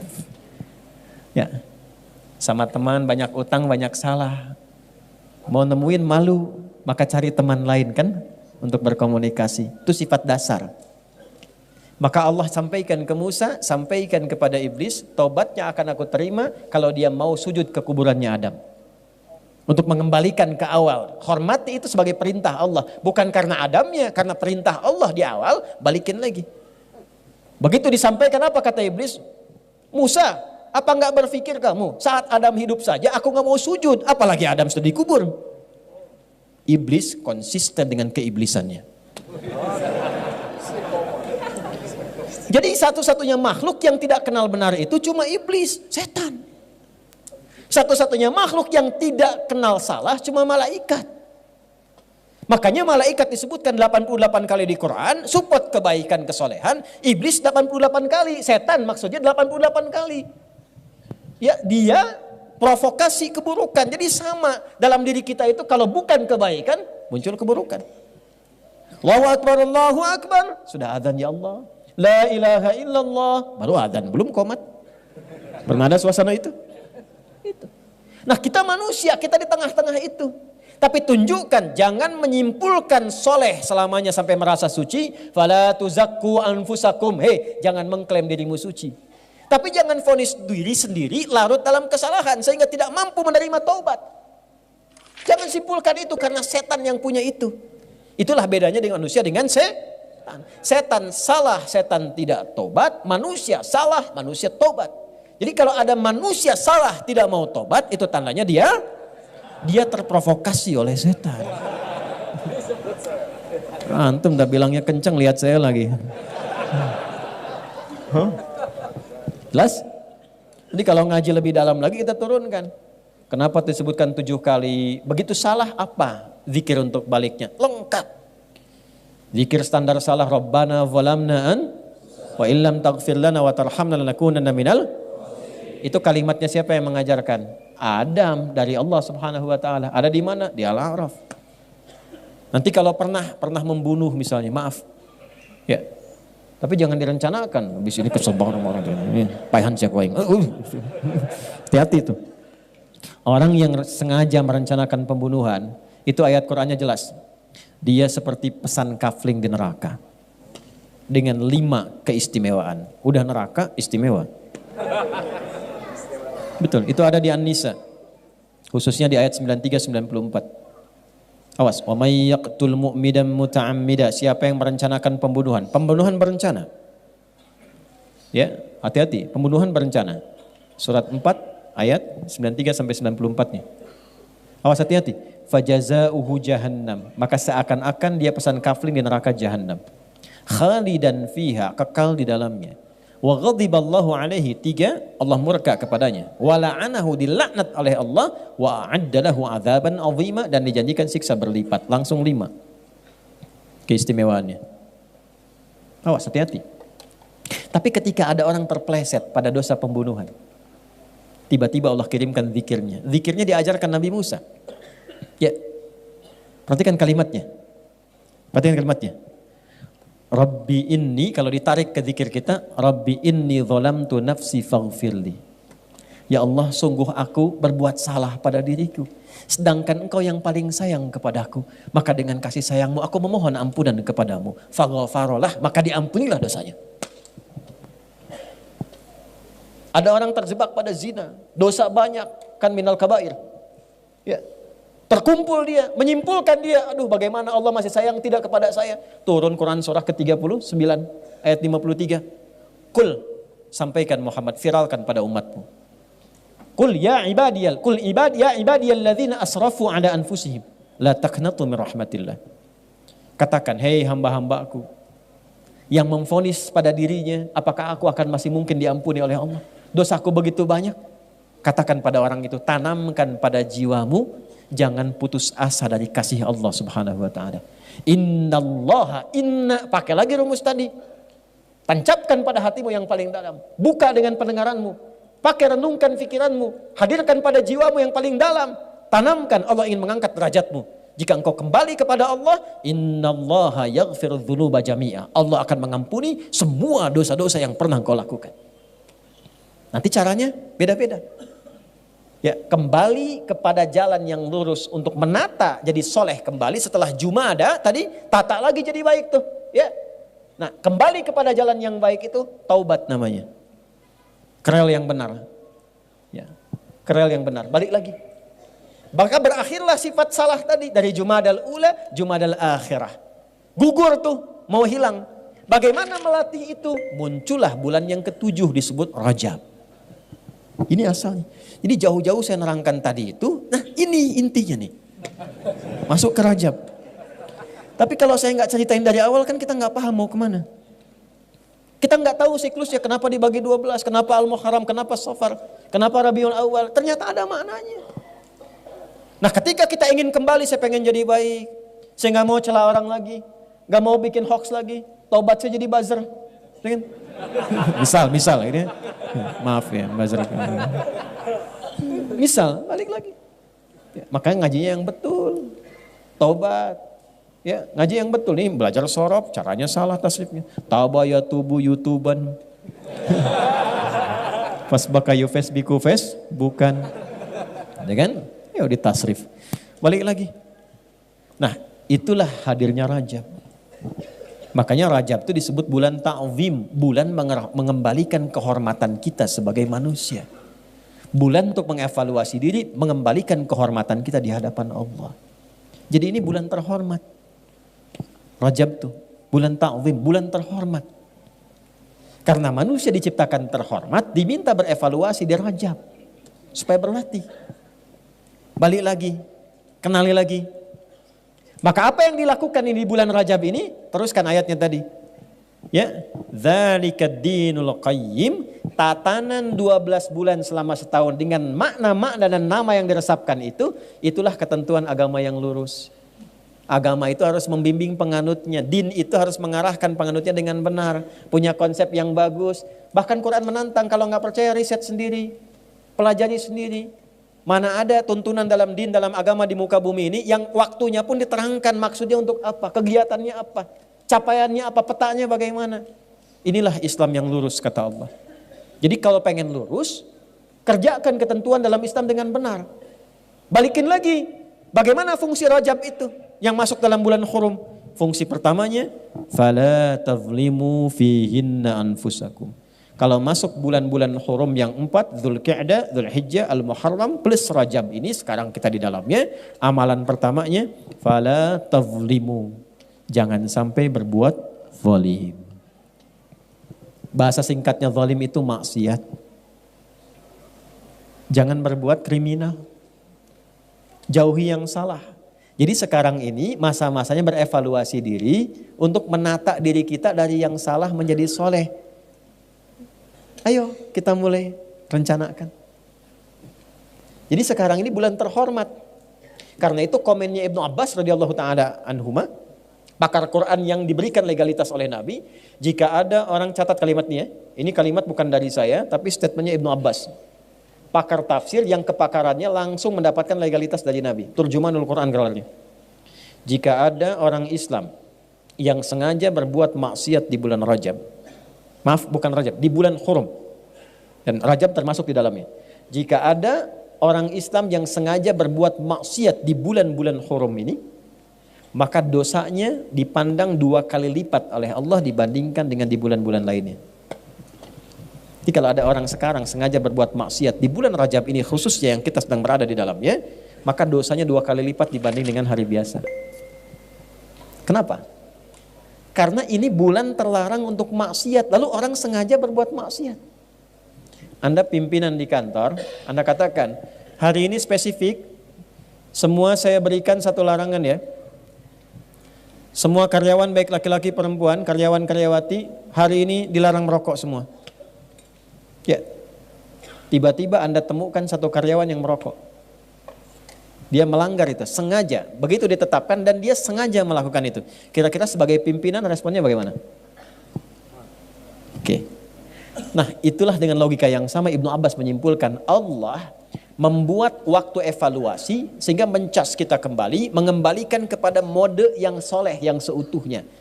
Lalu dilaranglah di waktu itu untuk berbuat salah. Ada orang sengaja melakukan kesalahan, melanggar ketentuan Allah tadi. Di bulan latihan meninggalkan yang haram, dia sengaja mengerjakan yang haram. Maka dosanya 2 kali lipat dibandingkan dengan hari biasa.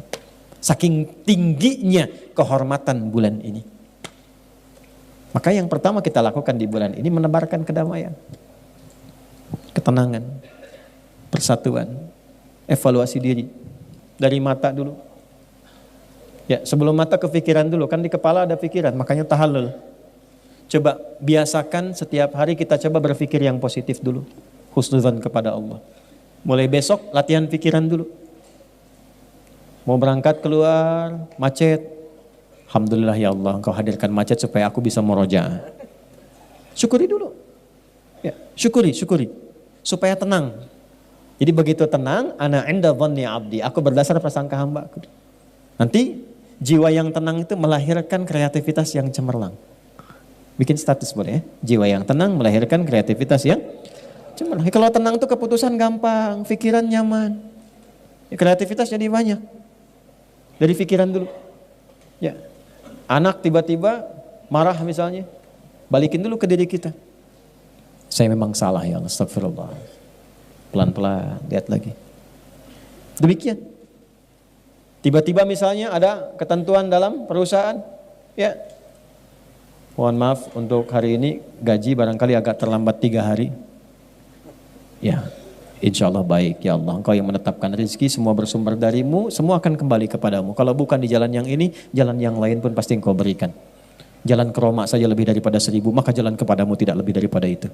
Minta, datang. Ya, pikiran yang baik. Naik ke bis, Bu. Ya, mahasiswa atau mahasiswi, ada orang tatoan, tangannya merogok kemudian ke kantong orang lain. Nah itu mah bukan husnudzon, copet itu. Nah, yang benar, tata pikiran kita. Besok sehari, nanti dari situ turun ke mata. Latihan, lusa, supaya melihat yang baik-baik saja. Yang tak baik gak usah dilihat. Ya, nanti ukuran yang tak baik itu apa? Iman. Iman kita ngukur. Coba status dilihat, status orang lain diupdate, status diri sendiri gak pernah diupdate. Cek. Nanti dari mata turun ke mulut dulu, langsung ke hati aja. Mata turun ke mulut, jangan langsung ke hati aja, masuk ke hati. Ke lisan, atur, bicara yang betul. Ya, kata-katakan yang baik. Rumusnya gampang. Man kana yu'minu billahi wal yaumil akhir falyakul khairan aw liyas.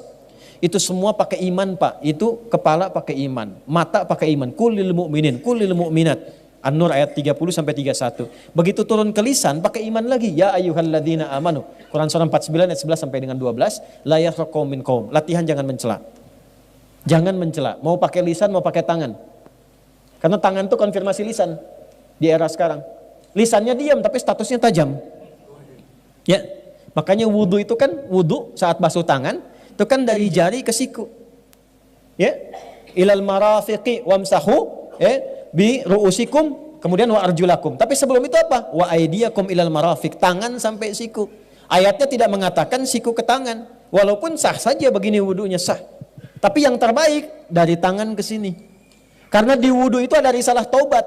Abis wudu doa kita itu asyhadu an la ilaha wa asyhadu anna Muhammadan Allahumma ja'alni minat. Ya Allah, jadikan aku orang tobat. Apa hubungan wudu dengan tobat? Karena saat wudu itu kita bertobat dari perbuatan-perbuatan anggota tubuh kita yang sering digunakan. Makanya yang dibasuh, yang diusap, itu bagian tubuh yang dipakai interaksi. Kenapa tangan itu rahasianya sampai ke siku, dari jemari ke siku begini. Ambil airnya, tuangkan, basuh ke sini. Begini pun sah.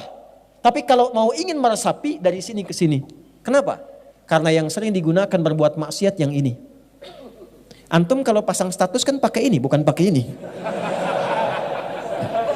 Ya kan? Ini ada doanya. Ya, makanya kalau ingin nanti di akhir saya tutup dengan itu tuh. Ya, dari kepala kemudian ini sampai ke lisan. Man kana, konfirmasi dari Nabi. Man kana yu'minu billahi wal yaumil akhir. Siapa yang masih merasa iman, iman kita dipertaruhkan. Siapa yang masih merasa iman pada Allah, artinya yang melanggar ini imannya dipertanyakan kepada Allah. Wal yaumil akhir, dan dengan imannya dihisab di hari kiamat, falyakul khairan aw liyasmut. Maka coba berlatih lisannya berkata yang baik. Tak mampu diam. Kata yang baik. Damang, alhamdulillah. Badai ke mana? Ke payun. Yang tenang. Begitu mau marah, yang baik aja. Nanti begitulah sampai dengan ke kaki. Kalau bisa dilakukan sampai ke kaki, maka berubahlah menjadi hamba Allah yang punya sifat kasih yang dalam. Jadi kalau ini sudah baik, pasti sifatnya berubah jadi baik. Rasa kasih, kelembutan, kebaikan, rasa penyayang. Maka berubahlah namanya menjadi ibadur rahman. Wa ibadur rahmanil ladhina yamshuna alal ardi hauna. Wa idha khatabahumul jahiluna qalu. Ibadur rahman itu jalannya baik. Kalau ada yang provokasi, didoain. Gitu. Ya, nggak bertengkar. Istighfar akhi. Istighfar, koreksi diri baik-baik. Ini waktunya kita berlatih mengevaluasi diri. Bulannya Rajab, perbaiki diri sendiri. Ini Rajab, ini waktunya. Untuk semuanya. Minimal kalau masih punya iman. Itu aja, minimal kalau masih punya iman. Karena di situ iman kita dipertaruhkan. Tinggal dipilih aja. Kembali damai, tenang. Nyatu dalam kebaikan, saling mendoakan, mengevaluasi diri, itulah Rajab. Makanya disebut Rajab itu at-ta'zim. Kalau sudah baik, maka dikumpulkan amalan di Sya'ban. Makanya Nabi rajin puasa di bulan Sya'ban sampai penuh kadang-kadang. Untuk apa? Persiapan ke Ramadan. Itu poinnya. Maka sebelum sampai ke sana, latihanlah di bulan Rajab. Bagaimana amalan yang bisa mengumpulkan itu? Banyak. Sholat tambah. Karena fungsi sholat itu yang paling pokok itu merubah kita jadi orang baik. Quran surah 29 ayat 45. Innas sholata tanha anil fahsya'i wal. Sumber keburukan cuma dua. Kalau bukan fahsya pasti mungkar. Fahsya itu maaf sumbernya dari nafsu syahwat. Maaf ya, maaf sekali. Zina, selingkuh, LGBT, ya, pornografi, porno aksi dan seterusnya itu fahsya. Jadi tidak mungkin ada orang sholat berbuat fahsya. Itu mustahil. Mustahil. Kecuali sholatnya cuma sekedar formalitas dan tidak benar menunaikannya. Kedua mungkar, semua yang diingkari oleh hati kita. Sumbernya dua, nafsu perut dan akal. Mencuri mungkar, makanya saat dicuri hati kita ingkar. Ya, cek ya, tapi jangan dilakukan, ngecek aja. Jangan dilakukan, awas disclaimer dulu nih. Ya. Jangan dilakukan, cek aja. Keluar dari sini, iseng-iseng pakai sendal orang lain. Ya, bukan diteruskan, bukan. Ya, ini untuk ngecek iman aja, ngecek iman, ngecek fitrah. Begitu Anda pakai alas kaki orang lain, hati Anda pasti akan berkata, itu bukan punyamu. Itu konfirmasi. Karena fitrah iman itu selain fitrah spiritual, fitrah cenderung pada kebenaran. Itu yang dimaksud tanha anil fakhsya'i wal mungkar, itu yang diingkari oleh hati. Hati kita ingkar, nolak itu. Tapi kalau ini nggak berfungsi, dia tetap berkata, jangan. Itu bukan punya kamu. Yang kamu, ada yang lebih bagus lagi itu tuh. Kalau bisa yang itu. Nah, yang bisa mencegah itu dan menghilangkannya, sholat amaliyahnya. Kalau sholatnya benar, khusyuk. Makanya tambah. Ya, jangan hanya di fardunya, tambah sunnahnya supaya merasakan kenikmatan. Latihan. Tahajud. Ya. 2 Quran. Quran itu menjaga kita. Insya Allah kalau yang gelisah ya, sedang punya masalah. daripada bikin status di tempat yang tidak jelas. Buka mushaf, ambil wudhu, buka mushaf, ngadep kiblat. Itu baru buka mushaf saja ada ketenangan tertancap di jiwa kita. Yang paling dahsyat dari Al-Quran, perhatikan ini, Anda buka secara acak bisa keluar ayat yang sesuai dengan perasaan dan keadaan Anda. Dahsyatnya Quran. Ya, satu salat, kedua apa? Quran. Ketiga, jaga wudhu. Wudhu. Dari ujung kepala sampai ujung kaki terjaga. Nah, kalau ingin melakukan satu amalan, yang sekali dikerjakan semua itu ikut, yang soleh naik, yang salah turun. Satu rumusnya. Dan ini amalan penutup yang saya sampaikan di malam ini. Ini rahasia ya antara kita aja nih. Ya. Amalannya asyam. Apa amalannya? Ya, asyam, bukan asyap. Asyam. Siapa ini? Asyam. Puasa. Puasa. Karena puasa itu unik. Puasa itu saat yang bersamaan bisa menaikkan amal soleh dan menekan amal salah. Orang kalau tidak puasa, maaf ya, sekali lagi maaf. Ada orang minta di depan mata belum tentu dikasih. Tapi saat puasa, jangankan yang minta di depan, yang gak ada dicatat. Ramadan datang, berapa yatimnya, berapa fakirnya. Jangankan yang fardu, yang sunnah dikerjakan. Ketinggalan sunnah bisa gelisah. Tapi tidak puasa, biasanya santai saja. Dan hebatnya puasa bisa menekan amal salah. Itu koruptor kalau puasa, libur dulu. Kok tumben gak aktif? Gak aktif. Ya. Takut batal puasanya. Takut batal. Ya. Bahkan pemarah pun, itu bisa tenang saat puasa. Buka jam 6:15. Jam 6 pas, ada tetangga provokasi. Dia diem aja.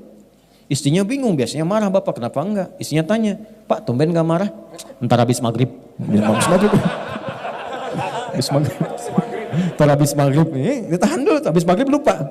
Habis maghrib lupa, daripada ngurangin pahala. Katanya.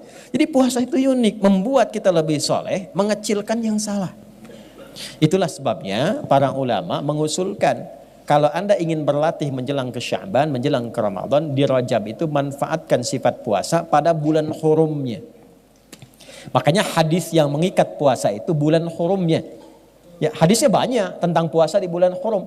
Jadi boleh dilakukan di Dzulqa'dah, di Dzulhijjah, asal bukan di tanggal-tanggal yang kita ber'id di situ. Ya. Kemudian Al-Muharram dan juga di bulan Rajab. Kalau belum pernah melakukan, gampang. Jangan dulu paksakan banyak. Senin dulu. Senin sudah enak, tambahkan Kamis. Kamis sudah enak, konsisten, Ayyamul Bid. Cuman sayang udah lewat. Tadi terakhir, ya. Tapi kan masih ada Senin besok. Lusa ya, Senin. Nanti itu sudah enak. Boleh latihan puasa Daud, berlatih. Ya, puasa Daud, sehari puasa, sehari tidak. Senin puasa, Selasa, Rabu puasa, Kamis. Nah ini rumus ya, kalau sudah puasa Daud, maka hukum sunnah yang di bawahnya diikutkan pahalanya pada Daud. Misal Anda suka puasa Senin Kamis, dapat pahala. Sudah rutin Anda naikkan levelnya ke Daud. Senin puasa, Selasa tidak, Rabu puasa, Kamis. Ketika Kamis Anda tidak puasa, pahala puasa Kamisnya tetap dituliskan sempurna.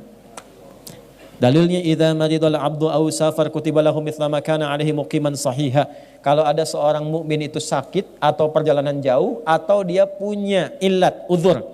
Ya uzur, satu halangan yang semisal seperti yang sakit atau perjalanan jauh karena tak mampu mengerjakannya. Amalan rutin yang dia kerjakan. Maka saat itulah kemudian tetap dituliskan pahalanya secara sempurna karena kebiasaannya. Ibu-ibu paling enak. Kalau masih masa haid kan tidak sholat, ya kan? Maka saat masa sucinya perbanyak tuh sholat sunnah, perbanyak baca Quran. Maka saat haid itu tidak dituliskan yang tadi amalan kewajibannya, tapi tetap dituliskan pahalanya. Jadi perempuan haid itu tetap dituliskan pahalanya, pahala sholatnya. Kalau sholat saat sucinya. Kalau ibu tambahkan tahajud, sholat sunnah, rawatib dan sebagainya, itu dituliskan walaupun dalam keadaan sedang haid. Nah sekarang intinya PR kita sekarang naikkan. Naikkan levelnya, evaluasi diri kita sehingga lebih baik, lebih tenang, lebih nyaman. Besok-besok tinggal kita kumpul, cari sumber yang lebih nyaman lagi. Cari ketenangan yang lebih baik lagi. Orang yang bergerak untuk mencari kenyamanan, sumber-sumber air, sumber kebaikan, maka disebut dalam bahasa Arab dengan sya'ban. Setelah itu apa? Terbakarlah semua keburukannya karena orang sudah baik berjamaah sekarang. Baik semua, jamaah semua, sholat semua, baca Quran semua, baik-baik semua akhlaknya, sosialnya. Maka gugur, terbakar semua keburukannya. Sesuatu yang dibakar tuntas, hangus, hilang disebut dengan Ramadan. Kalau sudah seperti itu, meningkatlah ketakwaannya, meningkat kebaikannya, la'allakum tattaqun. Meningkat ketakwaan, meningkat kebaikan, meningkat populasinya, maka disebut dengan Syawal. Kalau sudah Syawal meningkat, tinggal duduk-duduk tenang, duduk-duduk enak, disebut dengan Dzulqa'dah. Kenapa? Karena ada refleksi haji, yang kalaupun tidak haji tapi kalau kita takwa, diterima takwanya. La yanalallaha luhumuha wala dima'uha walakin yanaluhu taqwa minkum. Dijaga sampai bulan ke-12 dengan takwa ini sampai kita pulang husnul khatimah. Itulah spirit dalam haji. Makanya ketika pulang mabrur dia. Mabrur itu apa? Hilang jeleknya, muncul baiknya. Maka yang tidak haji berlatih 11 bulan sehingga hilang jeleknya, muncul baiknya. Begitu dia meninggal dunia sekalipun belum sempat haji, diterima kebaikannya, dipanggil dengan panggilan ibadahnya, ketenangannya. Sifatnya abdun, jamaknya ibadun.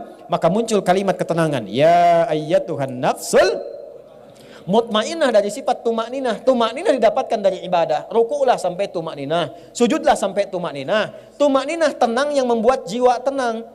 Dampaknya ke jiwa. Jiwa yang tenang sifatnya mutmainnah. Dipanggil dengan sifat itu. Ya ayyatuhan nafsul mutmainnah, irji'i ila rabbika radiyatan fadkhuli fi ibad wa ibadur rahman. Pulang kita dengan status ibad. Saat sakarat itulah ditampakkan surga kita dari amalan kita. Kenapa orang itu pulangnya tenang? Karena dia melihat surganya. Dari mana konfirmasinya? Sayyidah Asiyah, isinya Fir'aun, ditempatkan dalam satu surat yang sangat luar biasa. Begitu akan dihukum, akan disiksa dengan siksaan yang luar biasa dahsyat, dia bermohon kepada Allah, Rabbibnili indaka baitan fil jannah. Ya Allah, mohon tunjukkan kuasamu padaku dengan menunjukkan janjimu, bangunkan istana untukku di surga sesuai dengan janjimu. Wa najjini min fir'aun wa amalih, dan selamatkan aku dari siksaan Fir'aun ini dan perbuatan-perbuatannya. Maka apa yang terjadi? Ditampakkan surganya, senyum beliau, dalam senyumnya diwafatkan oleh Allah sebelum disiksa oleh Fir'aun. Maka ketika senyum, komen Fir'aun. Ini komennya langsung dislike aja, gak apa-apa. Ya. Dia komen, perempuan bla bla bla, jelek sekali jadi tidak saya sebutkan, mau disiksa kok masih senyum. Dia tidak tahu Allah menampakkan apa yang tidak kasat mata baginya. Maka ditampakkan surganya, diwafatkan sebelum mendapatkan kejaman Fir'aun itu. Jasadnya pulang kepada Allah ya dengan sempurna, dengan penuh dengan kesenyuman. Sekarang Allah sudah tampakkan bukan cuma cerita dan kisah. Anda bisa lihat di YouTube orang meninggal dalam keadaan sujud. Anda bisa lihat di YouTube orang meninggal sedang baca Al-Quran. Anda lihat di YouTube orang meninggal sedang ceramah. Ketika mereka meninggal dalam keadaan baik, masihkah Anda ingin melakukan maksiat? Dan terbayangkah mungkin Anda wafat dalam pekerjaan itu? Elit-elit terbayang kalau sedang nyogok meninggal? Anda terbayang ketika meninggal sogokan meninggal? Ketika mengumpat meninggal? Ketika mencela meninggal? Mau meninggal seperti itu? Maka kembalilah, Rajab mengajarkan kita untuk berevaluasi diri. Itulah peran pentingnya Rajab. Berusaha kita semaksimal mungkin merubah diri di bulan ini. Saya ajarkan satu doa yang paling efektif insya Allah, yang ringan padat, tapi membuat kita cepat berubah jadi baik. Tolong catat ini dengan baik ya. Bismillahirrahmanirrahim. Allahumma paksain. Ayo rekam. Rekam ya, tulis. Ayo. Allahumma paksain. Paksa berubah. Kalau nggak memaksa diri susah. Paksa. Bukankah saat kita mau berdiri kita memaksa diri? Bukankah saat mau makan nasi kita memaksa diri? Ya. Kenapa ketika kita ingin berubah menjadi lebih baik tidak memaksa diri kita? Allahumma paksain. Ya. Ayat tahu ya kedua cekap itu, memaksakan itu. Ya, wirid memaksain. Jelas? Nah, kurang lebih itu materi yang bisa kita gali. Jangan banyak-banyak. Yang penting kita mengerti apa tujuannya, substansinya apa. Yang penting prakteknya. Itu poin yang paling besarnya. Teman-teman, pertama terima kasih untuk kebersamaan di malam hari ini. Semoga Allah tuliskan pahala untuk kita semua. Semoga Allah tuliskan kebaikan untuk semua. Saya minta maaf kalau sampai malam ini belum bisa mengajar dengan baik. Sehingga mungkin yang lama belajar belum bisa berubah jadi lebih baik, ya tinggalkan saja saya, cari guru lain. Guru yang baik itu yang bisa membuat kita lebih dekat dengan Allah. Membuat kita berubah lebih baik. Kalau memang mengaji dengan kami, dengan saya khususnya belum mendapatkan itu, tinggalkan, cari guru lain. Dan maafkan saya. Tolong dimaafkan. Teman-teman bikers, saya terakhir kita ketemu bulan Desember 2 tahun lalu ya. Coba dicek dapat apa itu selama ngaji. Kalau belum dapat apa-apa, cari guru yang lain. Ya, teman-teman yang lain juga ya, evaluasi diri di rumah tangga, evaluasi. Pekerjaan, evaluasi. Pada diri kita, evaluasi. Nah, terima kasih untuk DKM Istiqamah. Mudah-mudahan sesuai namanya istiqamah dalam kebaikan. Nah, ini penting sekali. Ya, tadi saya diinfo punya banyak program, ada zakat, ada lajnah, ada macam-macam, ada lazis, ada nampung untuk Palestina, ada segala rupa. Silahkan yang baik-baik saling bekerja sama. Mana yang bisa melakukan, mungkin kita bisa mengumpulkan, orang lain yang menyalurkan. Alhamdulillah, yang penting niatnya ada baik di situ. Ya, semua kita punya peluang untuk berperan dalam kebaikan. Sepanjang kita bisa saling mendoakan dalam kemuliaan insya Allah. Itu yang bisa saya sampaikan. Mohon doa. Hari ini kita akan bergerak lagi ya, dan menyiapkan kembali agenda berikutnya. Tapi saya ingin mengkonfirmasi sebelum menyelesaikan ini dengan kita berdoa bersama-sama dengan kebaikan. Jelas apa yang saya sampaikan? Saya ulangi, jelas yang saya sampaikan? Paham insya Allah? Baik. Nah, ada ayat yang menarik di Al-Maidah itu, khususnya di ayat ke-100. Ketika Allah menyampaikan, tapi ini khusus bagi orang beriman, karena itu panggilannya pakai iman. Ya ayyuhalladzina amanu la tas'alu an asya'a in tubdalakum tasukum. Hei orang-orang yang masih merasa punya iman, jika uraian penjelasan sudah jelas disampaikan kepadamu dan engkau paham, maka jangan banyak dipertanyakan lagi. Karena ciri orang beriman ketika jelas paham dilaksanakan. Semakin banyak ditanya, semakin akan menjadikan keterangan itu menjadi lebih tidak jelas lagi. Jelas tadi uraiannya? Paham? Ada pertanyaan? Nah, iman dipertaruhkan, iman, hati-hati. Ya, itu hanya penutup saja untuk keakraban. Kita berdoa, mudah-mudahan doa kita dikabulkan oleh Allah Subhanahu wa taala. Allahumma taqabbal minna innaka antas samiul alim wa tub alaina innaka antat tawwabur rahim. Allahumma nashkuruka hamdan kama ya Allah kama yanbaghi li jalali wajhikal karim wa azimi sultani. Allahumma nahmaduka hamdan kama 'allamtana an nahmadak wa nashkuruka syukran kama 'allamtana an nashkurak. Antal muqaddim wa antal muakhir bi yadikal khair innaka 'ala kulli syai'in qadir.